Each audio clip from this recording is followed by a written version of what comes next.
course, this is part B, or second part of the Khoodeelaar television channel, being broadcast by the Khoodeelaar campaign in association with a number of active associated campaigns and initiatives, including the latest one called End Hunger at Root, that has been added to the constituent action programs and platforms and initiatives run by the movement defending the community in the East End of London and movement upholding the values of universality, transparency, accountability, morality, ethics, and universal humanity from the East End of London in the United Kingdom. The United Kingdom being within quotation marks because of the contribution to the fragmentation and disintegration of the United Kingdom being fomented by the cabal fronted by the congenital liar Boris Johnson. Congenital liar is a quotation from the Times newspaper, which carried the interview, two-page spread of an interview with the just recently retired French ambassador for several years in the United Kingdom. And the diagnostic originality, consistency that we represent and we aim to represent, these are unique in each category and at each level. As stated in the previous part A today, 2nd of March 2021, the four main known schools of or on journalism in the UK: Cardiff School, City of London University or City University School, and the Glasgow Media School or Glasgow University Media School, plus the National Council for the Training of Journalists, NCTJ. None of these come anywhere near what we offer and what we present and what we provide through and on this program.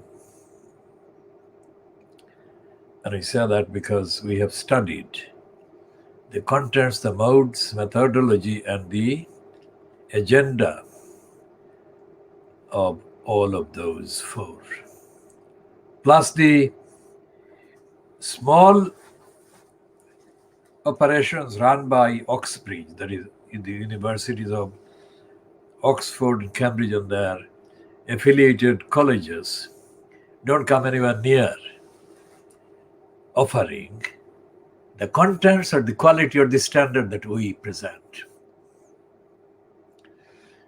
And we don't care whether any of them are interested in learning from us or sharing from us,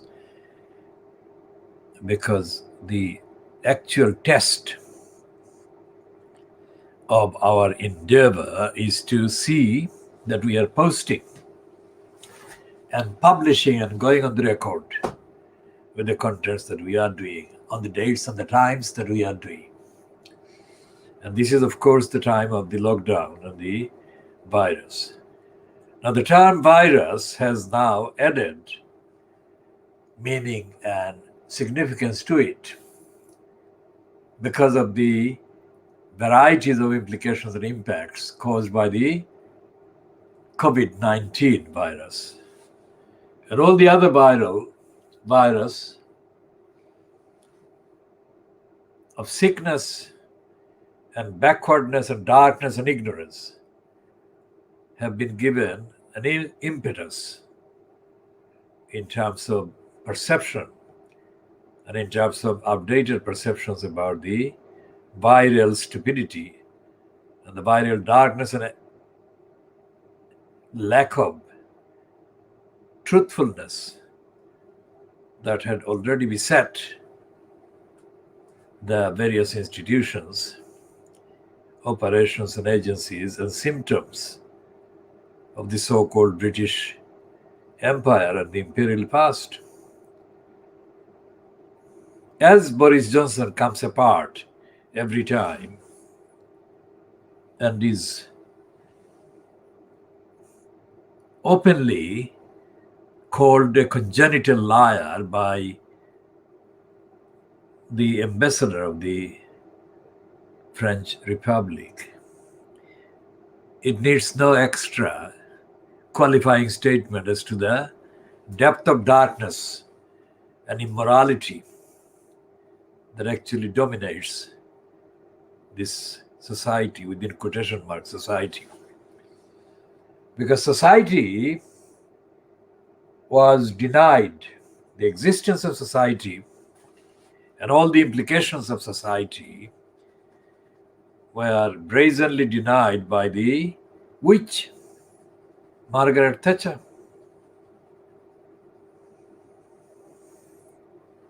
And the cabal that is fronted by Boris Johnson is very much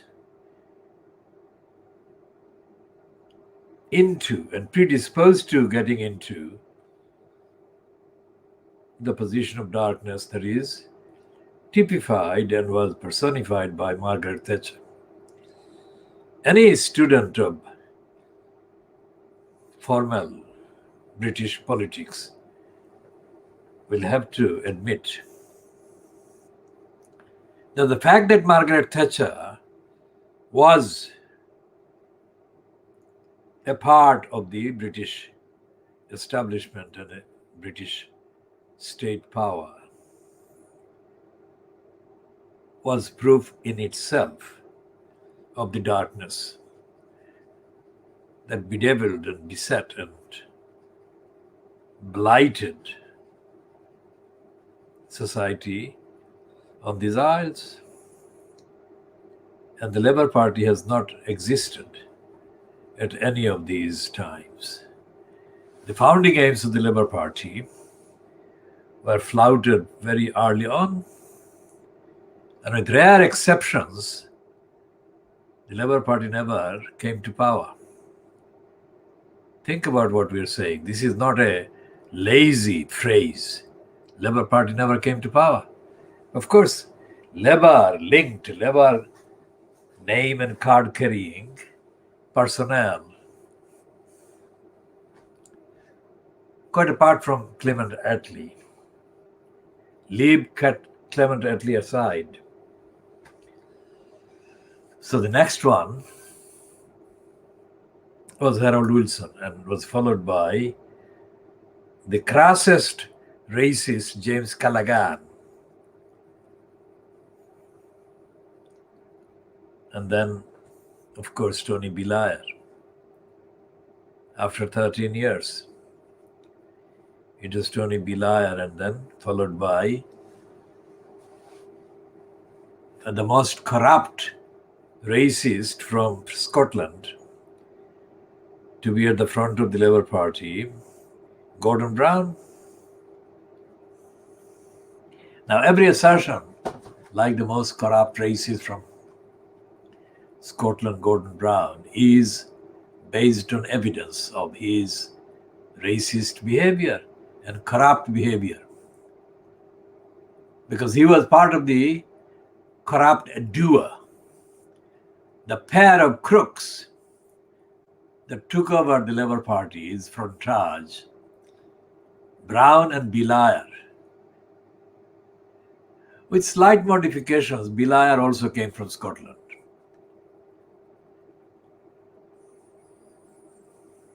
And those who come from Scotland and have been coming from Scotland over the last 300 years and doing their worst to come across as, quote, English. Almost all of them have turned out to be worse than the original English races that they imitate, and the original English crooks that they imitate. The current, in the last 40 years, let's say, kind of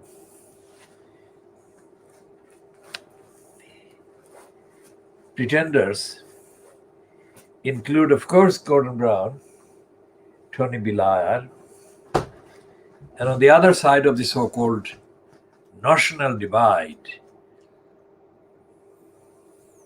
and in terms of age, younger than both Brown and Blair, are Fraser Nelson at the Spectator, Andrew Neil at the Spectator, Trevor Kavanagh at the Sun,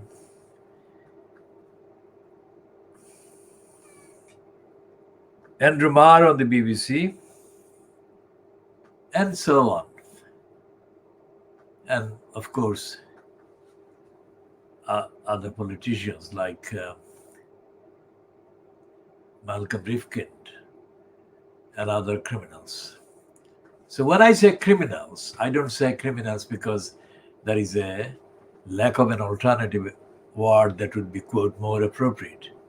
There wouldn't be a lack of an alternative kind of word. It's because they are criminals. And look up what the dictionaries say about criminals. That is what I mean. Crime against society. And these are criminals who are allowed immunity from accountability, exempted from accountability that applies to ordinary people, to the, quote, many. And the fact that these criminals are allowed the immunities and exemptions is in itself proof that the Labour Party doesn't exist. That the so-called left in this country is out of the game and has never been playing. That is to say, engaged in representing any morality, any ethics, or any accountability. Why I said earlier that leave Clement Attlee aside for the simple reason that the tumultuous environment that existed immediately after the end of the so-called European Second War was unprecedented in many respects. And in the context of the current kind of equations or lack of equations in the political, social, economic, racial, imperial kind of fields, the combination of new events and activities and duties and emergencies that Clement Attlee had to deal with, the combination was very rare indeed. And unlike the grotesque, brazen immorality on the part of most of the Labour Party MPs in the last 50 years, successions of them, the group of people that were among the majority of the Labour Party, led by Clement Attlee, might have been proud and might have had the same dispositions and predispositions to becoming corrupt, behaving in a corrupt way. But the pressures of that time prevented them from giving expression to their greed, their pettiness, and their immorality on their own. I shall update on Tony Benn in due course. And this particular advance note is to say that contrary to the mythology Tony Benn created around himself as being a radical left-wing socialist. He was nothing of the kind. He was not a radical socialist left-winger. In the 70s, I followed Tony Benn to many of the destinations across England for the simple reason of collecting evidence to check the reality of his behavior against the fantasy of his pretensions. Now these are people, Tony Benn and the other Tony Blair and Gordon Brown, whose pictures, well, Tony Blair less than Gordon Brown and Tony Benn. Pictures appear on many people's Facebook or many people's memoirs or many people's memories or sketchbooks. And this is because these persons are actually accepted by the couriers of their memories and their images as being genuine socialists or genuinely morally high quality, high standard people. That's not the case when their behavior is examined against evidence. And I collected or I observed Tony Benn behaving like a little kind of how to put this? Say, for example, in Brighton, in Sussex, I think to use the English word smug would be appropriate. Tony Benn was smug and Tony Benn was very arrogant. And Tony Benn was disrespectful of the many. And Tony Benn was dishonest because he invented a kind of phrase to conceal his theft of the ingratiation of himself with the image of M.K. Gandhi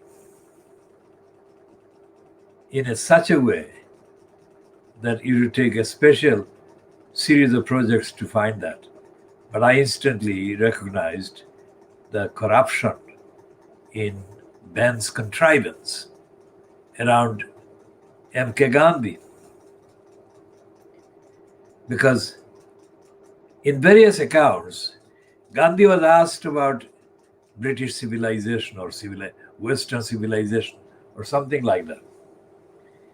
And most of the records or the reports of his M.K. Gandhi's response show him as saying or quote him as saying that civilization in the West or Western civilization or British civilization would be a good idea. Now, it wasn't done in front of Tony Benn. It was done somewhere else or in the presence of some other people. But Tony Benn created a kind of image of that particular short conversation to almost suggest that he was there or he was the one who put that question to M.K. Gandhi. Other people who have closely observed Tony Benn have noticed how he promoted his kind of family, or at least relative or relatives, to progress through careeristically progress through the Labour Party's machine. Now this is corrupt. This is not anything to do with any of the key founding aims of the Labour Party. And that is why it is very dangerous, irresponsible, impractical, immoral, unethical,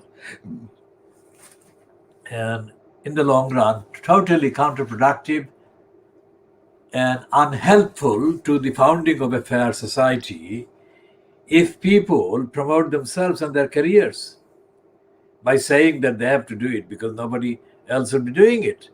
That's absolutely untrue.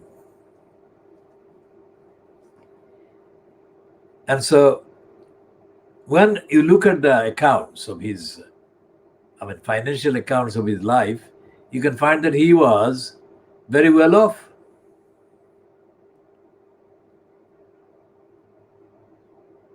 It's contradictory. And it is in conflict with the ideals of the founding kind of aims and purposes enshrined in the founding statements for the Labour Party. The Labour Party has been hijacked by several groups of people, hijackers. And one of the most accomplished, craftiest hijackers was Tony Benn. You cannot be a multimillionaire and a socialist. Totally, absolutely at odds. You cannot have slogans as substitute for the reality. So Tony Benn never belonged to the many. And those who promoted him did so due to their own ignorance and their own dishonesty and their own cowardice, moral cowardice. If the claims, many of the claims that were attributed to Tony Benn were true, that is to say genuine, that is to say real, reflecting his own life, behavior, then he should not have lived in a wealthy kind of place, nor should have had access to millions of pounds. What did he know? What could he know? What would he know of the thousands of people who were forced by the conservatives to commit suicide because they didn't have the money? What would Tony Benn know of that? What any of that would have meant to him or mattered to him? So when he gave speeches, Tony Benn was lying because he was preaching.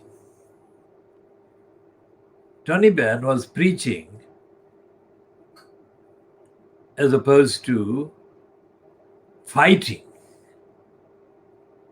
for the rights that millions were deprived of, denied, and are still being deprived of and denied.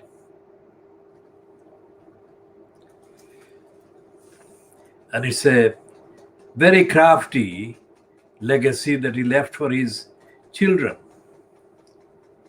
While he renounced, no, he staged a renunciation of the title of Viscount Stansgate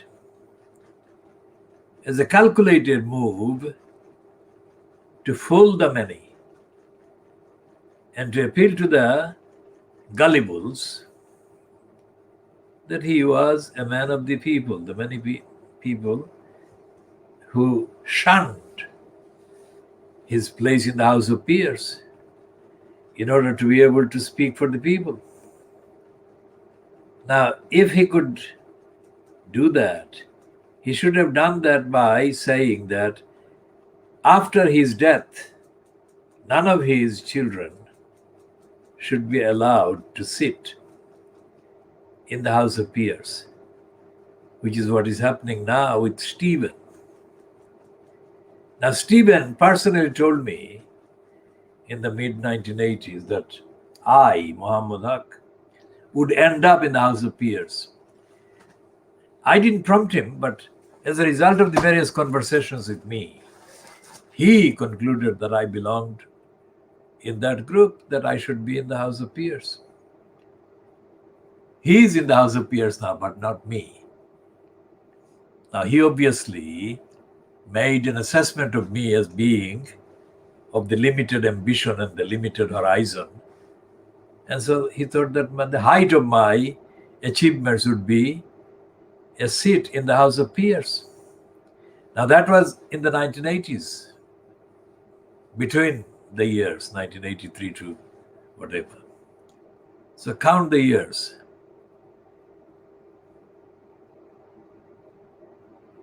It's around 40 years ago. And in that 40-year period, quite a few have actually landed in the House of Peers. Not me, of course, but I would not be heading that way. That would be a downward move for me, because I reject the corruption that a House of Peers place represents. What would be the difference? The difference would be worse. And I would be doing the same thing that I condemn in other people. So how could I do that? I would never do that. But I'm just saying this. Their society is so corrupt and so limited, and the political opposition, so-called Labour Party, is so corrupt and so limited, that ordinary people, the many that Corbyn suddenly discovered late in his career as the leader of the Labour Party, there is no future for justice in this situation, in this equation, this unequal equation. When George Galloway says brazenly that he is now voting Conservative or voting Tory, where do you begin the process of retribution and penalty and punishing? First of all, Galloway should be prosecuted for lying for decades. I mean, he lied and he said, as quoted this week in 2014, that if anyone saw him voting or standing with the Conservatives, they should shoot him. He said that. Not me, not other people who are pointing this out. And Tony Benn, of course, was one of Galloway's kind of mentors or leaders in morality, and vice versa, because Ben himself expressed approving words about George Galloway. Now, what would Ben do or say if he read Galloway's tweets this week, boastfully announcing to the world that he is going to vote Tory? Of course, whatever Tony Benn would say to me would make no difference, because, as I have said, Tony Benn himself was another dishonest self-promoter. Is it a surprise, therefore, that I condemn both of those? The dishonest mentor and the dishonest disciple, or the dishonest list of dishonest disciples, like Jeremy Corbyn, like Ken lying still Livingstone.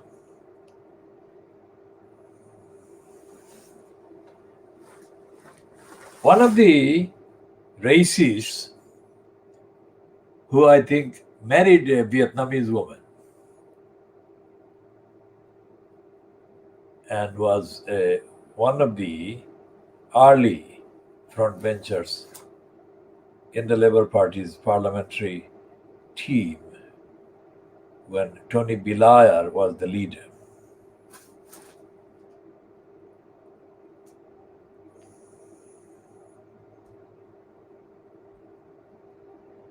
This Blair was, for a period, editor of the so-called left-wing weekly, the Tribune.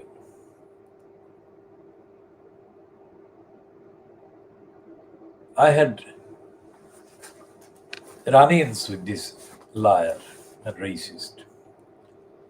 Let me say that every politician or public figure that I have had run-ins, that is to say, I have had very strong disagreements with,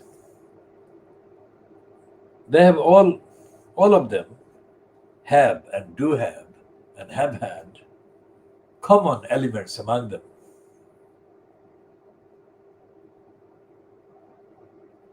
My disagreements with them has never been about my wanting any position or any power or any favor at all, because in fact the opposite.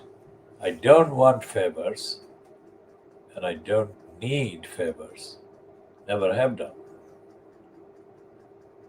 The main inquiry is to investigate the evidence. That is what I do. And it is in the field of investigating evidence on universal criteria that I have found that these criminals, racists and liars, have to retreat from the engagement because they can't stand it. They can't actually substantiate any of their assertions as against my rejection of the lying and lies. This has been going on for a very long time. And it could be stretched back to the times of the Greek greats, as I say, Aristotle, Plato, Socrates, and others. It is a perennial engagement between truth and lie. Telling the truth, looking for the truth, and finding the liars, posing as almost nearly being truthful. But you dissect them and they fall apart. And that has been the battle within the Labour Party and with the Labour Party. And what we are faced with in Britain today, when the cabal, fronted by the congenital liar Boris Johnson, is doing long-term destructive damage to the fabric of society, to human rights and the rest. And what do the Fleet Street papers say? They have not got a clue. Fleet Street papers are lethal and poisonous. And today's news is that Paul Dacre, who for decades contaminated Fleet Street with his additional stench of racism and ignorance and backwardness and corruption, is going to be appointed to head the Ofcom organization, the so-called regulator of broadcasters. And Kensington and Chelsea Conservative is going to be given another big post, and so on. Now the Conservatives are doing this despite the fact that they are condemned daily on the evidence that they are being fronted by a congenital liar. And yet, they are not being held to account for this, nor are they likely to lose votes for this rampant corruption and criminality. Why? Because the Labour Party has committed suicide. The Labour Party politically has committed suicide not only by having somebody already dead, brain dead, morality dead, as Keir Starmer, as the front of the so-called Labour Party. But the others in the Labour Party, parliamentary Labour Party in the House of Commons, are behaving like they are dead as well. That is the big picture in the UK. And as I said, or in the UK, as or of whatever remains of it. Because Boris Johnson has never been someone who has had any principles, and he has never had any regard for the people of all of the parts of the what is still called the UK. The fact that he's in power or in post is not the whole story, quite apart from the fact that the Labour Party has committed suicide. I mean, the vacuum cannot exist. So by the nature and the laws of physics, if you like, there has to be some kind of counter to the congenital deadbeat Boris Johnson. And so it has appeared in a very unlikely way in the shape of Kerry Simmons, who is running the opposition from and inside the number 10 Downing Street. This is my summary, diagnosis. Kerry Simmons is the opposition, not Keir Starmer. And there is no other party that exists even. The Liberals don't exist, and the Greens exist even less. So when we say that we diagnose Fleet Street, we diagnose the origins of Fleet Street, that is the origins of the agenda, the narrative that are carried by the printed newspapers. And I have explained the origins, that is the absence of the Labour Party and the complete and utter cesspit that is the Conservative Party. Now, where do people go? Where do the many go? Where do the people who are owed the service, owed the accountability, owed the moral, ethical, and just leadership, where do those people seek the leadership, the ethics, and the morality? Where do they go? And people only need to go seeking justice when they are being unjustly treated, they are being denied justice. So these past few days, our commentary and our diagnosis, expanding on the plight of Shamima Begum, has actually shed light on all aspects of the British society. Anyone watching this for the first time should make a note. Don't be fooled by the heading that it is just the Fleet Street papers that we are looking at. No. Fleet Street papers are facades, frontages of something deeper. What that deeper something is what we are examining, dissecting, analyzing in a unique, world-exclusive way. And we are applying the tools of morality, ethics, universality, justice. Now, talking about justice,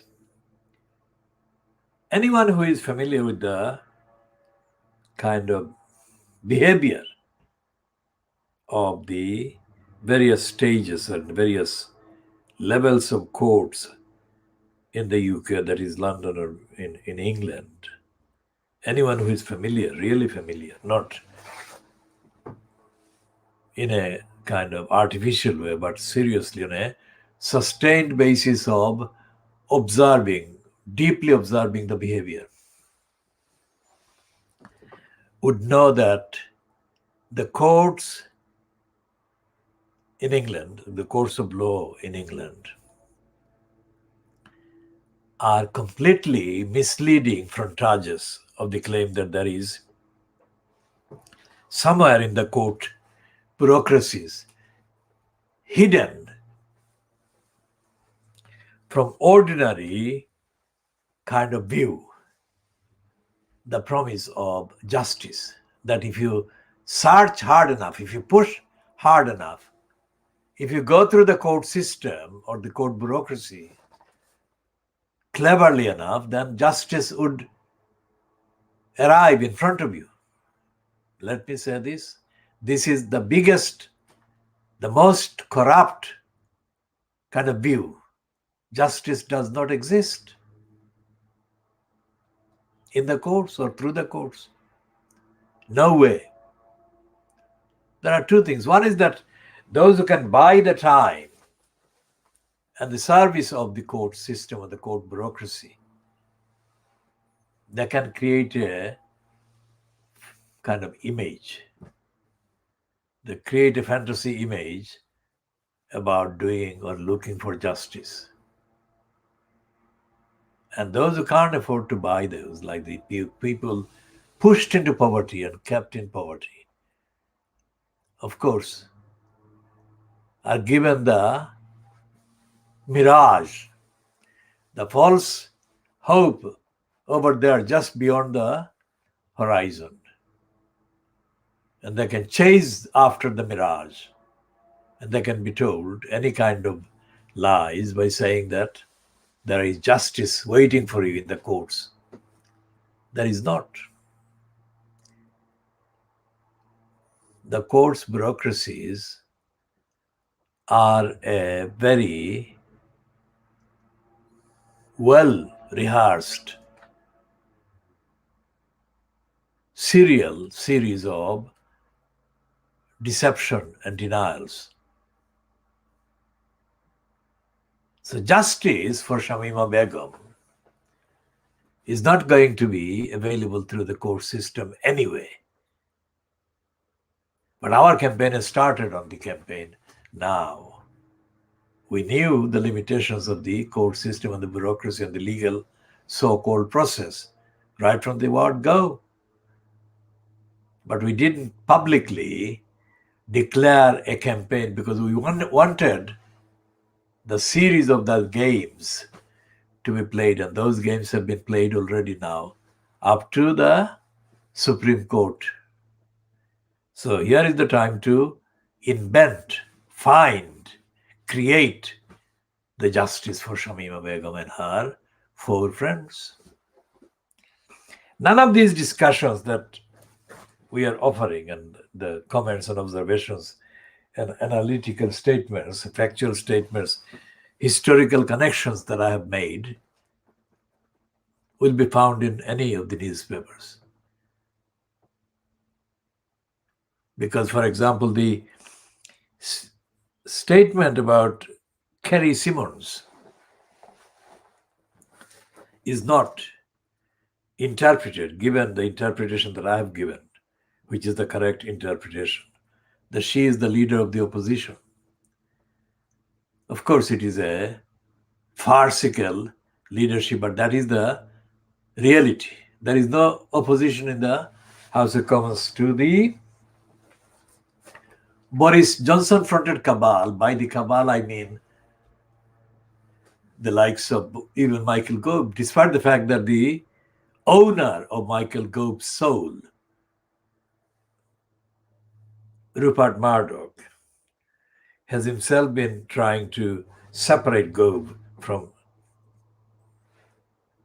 Boris Johnson. Now, it is not known, not by the insiders, most certainly not by us, as to when Boris Johnson's frontage or fronting of the Conservative Party will come to an end. We cannot say when, but we can say it will come to an end. And that's what Kerry Simmons, being described as the opposition, described by us as the opposition comes in. That is what it is. Because Johnson obviously is more unfit for purpose than outsiders have always found him to be. But to Carrie Simmons, he is a complete unfitness for purpose, which is why she has been able to spring into action with her particular team. And the fact that Carrie Simmons is treated with respect by Fleet Street, who are all right-wing aligned, that is something very important, especially for Boris Johnson to take into account if he exists any longer, because he might have collapsed mentally long time ago. Carrie Simmons, being as active as she has been reported to have been in the last, let's say, month or so, to have been, means that Boris Johnson has ceased to be a functioning individual with all the faculties intact and in action. Of course, Carrie Simmons is almost, not necessarily exactly, half Johnson's age. She is about the same age as Johnson's eldest daughter. So, Carrie Simmons has got the energy and the appeal that Boris Johnson doesn't have. And that is actually important, because she can then spend the energy, which she has been doing, in updating her connections and her networks and her narrative. There is no doubt that she has created a narrative that will have more lasting appeal within the Conservatives and among even the gullibles than anything Boris Johnson can offer. The fact that Carrie Simmons is also able to use the genuinely kind of in existence sexism to fend off and deal with and expose the weaknesses of her critics shows a deeper kind of thought plan than may have appeared up to now. And the narrative she is creating that will favor her claims to the qualities of leadership is going to appeal to even the so-called opposition, because the opposition party formally has ceased to exist. I mean, Keir Starmer has killed off the Labour Party. I don't believe that the Labour Party, unless Keir Starmer is thrown out of that post, I don't think the Labour Party, the political opposition, will survive. That is how dire things are. And that is why Carrie Simmons is destined to get some of the substantial kind of recognition that she hasn't been yet given, but she will get. Now, the announcement in the news lines today that Boris Johnson and Carrie Simmons are going to get formally married proves the vulnerability that Boris Johnson has in relation to Carrie Simmons. It shows that he is going to get even closer to her than he has been so far, which means that he's getting closer to her means that he has accepted or been forced to resign to the fact that he cannot compete with her. Now, none of that is to be found in the Mail or the Sun or the Express. Of course, I'm saying this based on the news. And the fact that none of these papers carries any of these shows that they are artificial, they're false. They're bulletins of fakery and fabrication and misinformation and fake news. If the millions of copies among all of these papers that are sold, so-called, or circulated, are made of such artificiality and fakery and falsehood, then isn't it the situation that rightly can be and should be described as a wasteland, a land and a society that has lost direction and purpose? We shall be continuing in the next parts.